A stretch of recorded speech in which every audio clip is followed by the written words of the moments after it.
Le grand matin été Sud Radio. La petite philo de l'été. Vincent Cespedes. C'est l'heure de la petite philo de l'été, votre nouveau rendez-vous estival dans le grand matin week-end, car l'été c'est bien connu. On a enfin le cerveau disponible pour ne penser qu'à soi, au sien, aux petits plaisirs simples ou à rien du tout. Bref, on va vous aider à lâcher prise sans culpabiliser. Bonjour Vincent Cespedes. Bonjour. Je rappelle que vous êtes philosophe écrivain, vous allez nous accompagner tout cet été. Alors vous, honnêtement, vous n'êtes pas forcément l'homme de la situation parce que cet été vous ne chômez pas. Vous êtes en plein tournage d'une web-série citoyenne et participative qui s'appelle Zoom Quest. Vous en parlez d'ailleurs comme une mob-série, c'est-à-dire... Mob mobile, une série pour les téléphones portables. Plutôt que de s'abrutir sur un téléphone, on essaie de créer et de critiquer la société actuelle. Avec des vrais gens qui Avec jouent... des vrais gens, des amateurs de la comédie qui se révèlent éblouissants, tout le monde, même ceux qui font des sandwichs, font partie de l'aventure. Beaucoup de jeunes, hein. Beaucoup de jeunes. C'est une série centrée sur la jeunesse, confrontée à la mise en robotisation des êtres humains. Va-t-elle résister ou pas ? Comme quoi, on est tous acteurs, finalement, et on joue sa vraie vie. Vous en parlez comme une fiction pirate, d'ailleurs. Oui, parce qu'on utilise l'espace urbain, on filme au smartphone et c'est 0 € de budget, donc on pirate un peu cette industrie très élitiste en général. Oui, c'est ça, vous avez un petit côté pirate chez le philosophe que vous êtes. Alors, on va parler de lâcher prise ce matin, on reparlera bien sûr de cette série tout au long de l'été, puisque vous serez avec nous. Le fameux lâcher prise, on l'attend tous, hein, cette parenthèse enchantée, et en même temps, on a toujours un petit stress, une petite angoisse avant de partir. Pourquoi on a du mal à se lâcher finalement ? On a du mal à se lâcher parce qu'on est motivé sur une urgence de performance. Voilà. L'urgence et la performance. L'urgence, c'est quoi ? C'est l'idée que le temps doit le rentabiliser pour se sentir vivre. Et donc, chaque parcelle de temps, chaque minute libre, on doit la remplir. De quoi, on ne sait pas trop, mais il faut être dans une suractivité permanente. Et puis, la performance, parce que il faut qu'on marque des points. Voilà. On a de plus en plus l'impression que la vie est une sorte de jeu vidéo où il faut marquer le plus haut score. Dans quoi, on ne sait pas trop. Donc, plus on est dans l'urgence et la performance, moins il y a de sens à ce qu'on fait. Ouais. Et cette société de compétition, cette société où on met, dès le plus jeune âge, dès l'école, les gamins, on leur répète souvent, en compétition, en concurrence, avec des filières d'excellence, des voies de garage, etc., eh bien, nous donne ce vertige complètement stérile au niveau humain, ce vertige de tiens ta vie, gère ton agenda, gère tes amis, cette gestion omniprésente qui signe finalement l'homme technologique.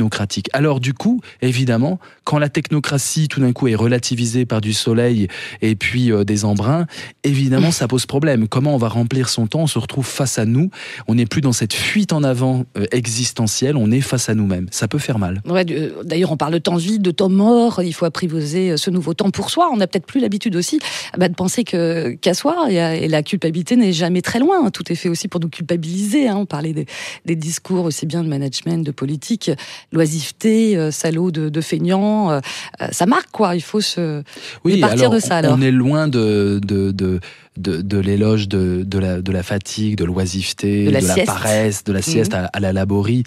On est dans cette idée que finalement, être dans le camp du bien, c'est être dans le camp de ceux qui sont actifs. Et il y a une séparation complètement caricaturale entre le passif qui se la coule douce et l'actif qui est entrepreneur de sa vie. Et le modèle au plus haut sommet de la République, le modèle qu'on a, c'est vraiment un modèle de suractivité. Finalement, qui dort peu. Voilà. Finalement, tout ce qui est inactif, et dans les inactifs, on peut mettre les chômeurs, etc., dans l'imaginaire social, eh bien finalement, méritent leur sort et ont choisi finalement la voie de la paresse. C'est pas comme ça que ça se passe profondément pour les individus, mais c'est comme ça que on tire finalement le plus des gens en les pressant dans des rythmes infernaux, et ce qui donne d'ailleurs un mal-être au travail conséquent.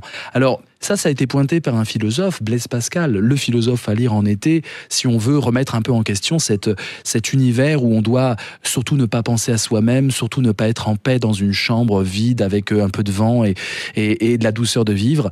Cette suractivité, Pascal, appelait ça le divertissement. Au sens fort, se divertir. Se divertir, c'est-à-dire sortir de cette vision que l'on peut avoir de soi-même dans un miroir. Le but de la philosophie, c'est de se voir dans le miroir. Et l'être humain, nous dit Pascal, est prêt à tout pour surtout ne pas se regarder dans le miroir, rester en paix dans une chambre vide. Il faut tout le temps être agité par l'extérieur pour finalement ne pas penser à la misère de notre condition. Oui, ou se fuir aussi, Vincent Cespedes, parce qu'on parle aussi beaucoup depuis quelques années déjà du phénomène des work addicts, qui peuvent prendre d'ailleurs des vacances, mais qui n'ont pas envie. Il y a quoi ? Il y a une trouille aussi de se retrouver face à soi-même. Voilà, je suis overbookée, j'existe. Je suis libre de moi, j'ai peur d'eux. Il y a aussi ça. C'est surtout qu'on n'a plus du tout des supports pour supporter le silence de l'activité qui se repose, le silence de la tranquillité. Alors on nous amène une notion californienne un peu bouddhisante, la méditation. Là, tout le monde parle de méditation. Finalement, la méditation... Pas la méditation. Ah non, je supporte pas. Pour moi, j'y vois carrément une sorte de fascisme. Hein. Non, attendez, c'est peut-être un peu exagéré. Ah non, quand non, même. pour moi, c'est un lavage de cerveau. La méditation, pour moi, c'est horrible. Et les gourous de la méditation, j'ai beaucoup de mal. Moi, je suis pour la méditation au sens cartésien. C'est-à-dire Descartes a écrit les méditations de Descartes, méditation métaphysique. Et c'est-à-dire, la méditation, c'est faire le plein. Ouais. C'est-à-dire méditer sur notre condition, avoir du contenu dans notre tête, réfléchir sur la politique, réfléchir sur le sens de la vie. Une méditation pleine. Or, ce qu'on nous vend, c'est un lavage de cerveau, il faut faire le vide. Et on vend ça maintenant même jusque dans les écoles, et on fait passer ça pour de la philosophie pour les enfants, et en fait, on leur dit, méditez, faites le vide dans votre tête. Faire le vide, pour moi, c'est quelque chose qui sent fortement la secte. C'est pas comme ça qu'on s'en sort. En vacances, l'intérêt des vacances... c'est de faire le vide aussi, quand même. Hein. C'est pas tellement de faire le vide. C'est d'essayer de penser à soi, penser sa vie. Faire le vide, pour moi, ça veut pas dire grand-chose. J'ai fait beaucoup d'arts martiaux. Effectivement, on doit arriver à une sorte d'état où on accueille les mouvements de l'autre pour pouvoir réagir bien. Donc faire le vide, effectivement, dans le sport, on voit bien ce que c'est.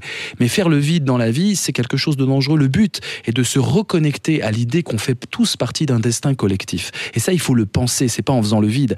Pour moi, les vacances, pour les rendre vraiment utile au sens humain. Oui, mais la utile, vous rentrez dans une logique productive. Voilà.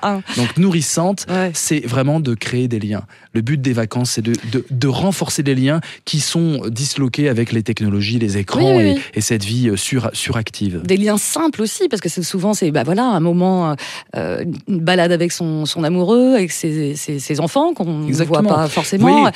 Non, mais on revient à une notion de simplicité et d'essentiel. On se dit, on a oublié l'essentiel tout le reste de l'année où on court, on oublie. Mais vous voyez comme c'est beaucoup plus méditatif et profond de se balader avec quelqu'un ou de discuter en prenant le temps pour l'autre plutôt que d'être en position de lotus et de réfléchir au néant de sa tête. Vous voyez, donc moi je suis pour quelque chose de beaucoup plus politique dans les vacances, c'est-à-dire politique au sens de on fait partie du même monde, donc discutons, dialoguons.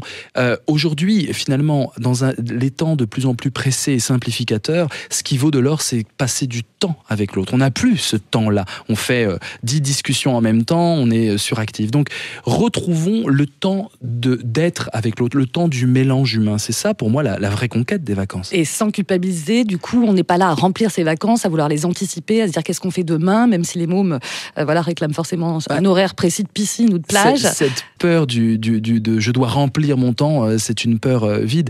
Le but du jeu, c'est comment je me déverse dans le monde, comment je m'imbrique, dans quelle énergie je donne à quel projet.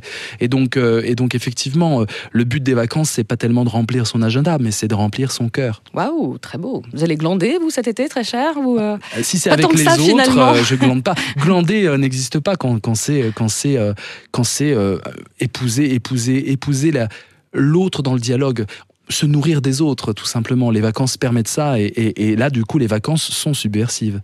Ah, vacances subversives. Ah oui, puisque nourri des autres, je vois plus clair et je peux interroger mes aliénations, mes travers et ce que je dois changer dans ma vie. Tous ensemble, tout en étant tout seul aussi, en prenant le temps de soi-même aussi, quoi. Oui, bien sûr. Vacances subversives, je connaissais pas le concept, c'est pas mal. Je viens de le créer pour vous. Ah oui, d'accord, bien joué. Au placard, la vieille culpabilité, vive le rien faire parce qu'on le vaut bien. J'ai bien résumé la première philo de l'été. Qu'est-ce que vous en pensez, très Vincent bon. Cespedes? Ça me va bien. Ça lui va bien. On se retrouve la semaine prochaine, samedi prochain, à la même heure sur Sud Radio. Et là, on parlera, on en parlait justement, de la difficulté pour certains de se déconnecter justement de tous ces écrans, ces mobiles. D'ailleurs, vous qui nous écoutez, si vous avez tendance un peu à mater votre mobile, vous n'hésitez pas à vous raconter et laisser vos commentaires sur notre compte Twitter. En même temps, ça ne va pas forcément aider à se déconnecter. Mais on en reparle bientôt. Merci Vincent. Merci Laurence. Allez, vous restez avec nous. À tout de suite.